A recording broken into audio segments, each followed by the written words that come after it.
जय गुरु जी। शुक्राना गुरु जी। हमारी प्यारी प्यारी संगत जी को जय गुरु जी।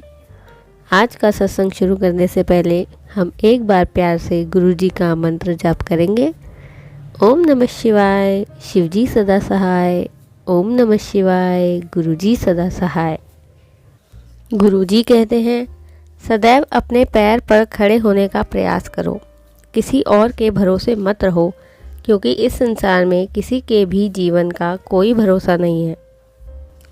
आज का सत्संग प्रीतम जी का है। प्रीतम जी कहते हैं, मैं और मेरी पत्नी अमेरिका में रहते हैं, जबकि मेरी मदर इन लॉ इंडिया में रहती है। उन्होंने हमें बताया कि वह एक निश्चित गुरुजी के मंदिर का दौरा कर रही थी और जब भी वह मंदिर से वापस आती थी तो उन्हें बहुत ऊर्जावान महसूस होता था। हमने उनकी बात पर ध्यान नहीं दिया। हमने तर्क किया कि भारत में कई संत और पवित्र स्थान हैं, इसलिए इसमें कोई आश्चर्य की बात नहीं थी कि उन्हें वहां जाकर अच्छा महसूस हो रहा था। हमें मानव रूप में ईश्वर के प्रति किसी प्रकार की भक्ति की अनुभूति नहीं हुई। 2 साल बाद 2018 में मैंने और मेरी पत्नी ने गुरुजी के बारे में ज़्यादा जानने के लिए इंटरनेट पर सर्च किया। मेरी मदर इन लॉ को इंटरनेट की इतनी जानकारी नहीं थी, तो उन्होंने हमें बस गुरुजी के बड़े मंदिर की वेबसाइट के बारे में बता दिया। गुरुजी कोई अनोखा कीवर्ड नहीं है और इनसे कई लिंक प्राप्त होते हैं। इनकी जानकारी के आधार पर हमने अपनी खोज को बड़े मंदिर की वेबसाइट तक ही सीमित रखा। वह गुरुजी का प्रवेश द्वार था। फिर मैं और मेरी पत्नी हमारे क्षेत्र के एक सत्संग के बारे में जानना चाहते थे। हमारी इच्छा 1 सप्ताह में ही पूरी हो गई। हम पहले सत्संग में शामिल होने से घबरा रहे थे, क्योंकि हमें पता नहीं था कि क्या उम्मीद करें और क्या करें। पहले सत्संग के बाद गुरुजी के प्रति भक्ति प्रारंभ नहीं हुई थी। इसमें हमें कुछ समय लगा, लेकिन एक निर्णायक घटना हुई। 2018 के जुलाई महीने में खबर आई थी कि थाईलैंड की एक गुफा में कुछ स्कूल के बच्चे फंस गए हैं। मैंने इस घटना को दिल पर ले लिया और गुरुजी से अपनी आस्था के लिए एक शर्त रखी। अगर उन्होंने उन बच्चों को बचाया तो मैं उन पर विश्वास करूंगा। मेरी प्रार्थना 24 घंटे के भीतर गुरुजी ने पूरी कर दी। मैंने तब से गुरुजी के अस्तित्व पर कोई सवाल नहीं उठाया। मैं बड़े मंदिर की वेबसाइट पर भक्तों द्वारा पोस्ट किए गए सत्संग पढ़ना शुरू कर दिया। भक्तों को स्वप्न में या सुगंध के माध्यम से गुरुजी का अनुभव हुआ था। मुझे अभी तक ऐसी कोई अनुभूति नहीं हुई थी। मैं बहुत निराश हो गया। शायद मेरे कर्म इतने अच्छे नहीं थे कि अन्य भक्तों के समान मैं ये अनुभव प्राप्त कर सकूं। मैंने इच्छा करना बंद कर दिया और इसे गुरुजी पर ही छोड़ दिया। कुछ टाइम बाद मैंने सपना देखा कि गुरुजी अत्यधिक गर्म मौसम में बड़े बड़े पत्थरों के बीच में ध्यान कर रहे हैं और मुझसे कह रहे हैं कि महापुरुष इस तरह ध्यान करते हैं। हालांकि मैं इस संदेश को डिकोड नहीं कर पाया, लेकिन मुझे इस बात की खुशी थी कि मुझे सपने में गुरुजी के दर्शन हुए।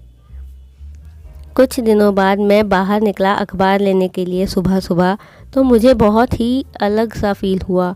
मुझे गुलाब के फूलों की सुगंध आई और चिड़ियों के चहचहाने की भी आवाज़ आ रही थी। मैं अपना अनुभव आप वर्णन नहीं कर सकता कि मुझे उस वक्त कैसा फील हो रहा था। फिर मैं घर के अंदर चला गया और इस बारे में सोचा कि मैंने ये क्या महसूस किया। तो दोबारा जानने के लिए मैंने फिर से कदम बाहर रखा, लेकिन उस वक्त सब कुछ नॉर्मल था। उस वक्त मुझे ये समझ आया कि गुरुजी ने मुझे एहसास कराने के लिए ही ये एटमॉस्फेयर जनरेट किया था। हमारी बेटी को कई सालों से फूड एलर्जी थी। हमने उसे बहुत सारे डॉक्टर्स को दिखाया, लेकिन उनसे कोई भी लाभ नहीं मिला।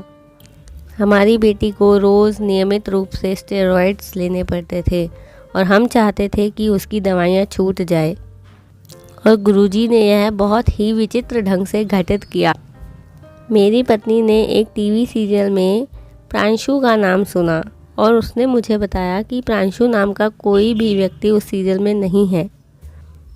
अगले दिन जब हमने एक बच्चे के बारे में सत्संग सुना और उस बच्चे का नाम प्रांशु था, जिसे फूड एलर्जी थी, और गुरुजी ने उसे आशीर्वाद दिया था, उस वक्त हम नहीं समझ पाए थे कि गुरुजी हमें ये संदेश देना चाह रहे हैं। कुछ हफ्तों बाद मेरी पत्नी, मेरी बेटी और मैं एक सत्संग में शामिल हुए।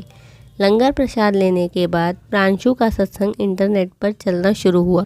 मैंने इस पर ध्यान नहीं दिया, लेकिन मेरी बेटी ने इस पर ध्यान दिया और उसने वही किया जो उस सत्संग में प्रांशु को गुरुजी ने करने के लिए कहा था।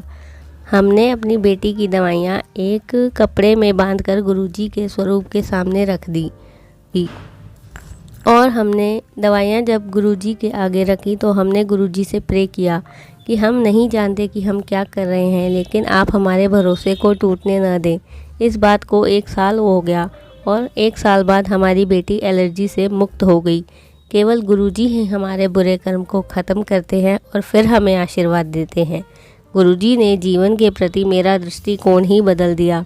हम इस दुनिया में हैं, इसलिए हमें हर दिन किसी न किसी समस्या से गुजरना पड़ता है, लेकिन अब मैं उन्हें आसानी से संभाल सकता हूँ क्योंकि गुरुजी मेरे साथ हैं।